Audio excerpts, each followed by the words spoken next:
కలంకం రాకూడదు కనుక సీతను వదిలిపెట్టేయమన్నాడు.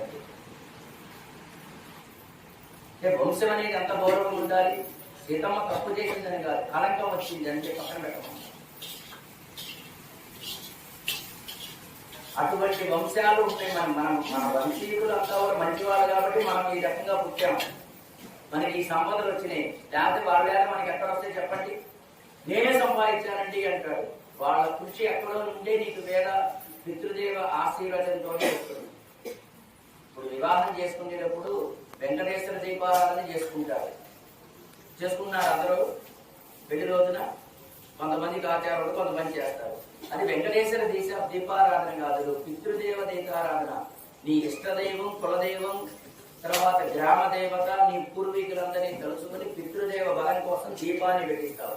ఆ దీపపు తేజస్సుతోటి మనకి ఆ ఆశీర్వచనం వస్తుంది. రోజు దీపారాధన చేసుకుంటారు వెంకటేశ్వరానికి ఎందుకు? అటువంటి వంశాన్ని మనం చెప్పుకోవడం అనేది కన్యావరణాలు. చతుస్సాగ పర్యంతం గోప్ర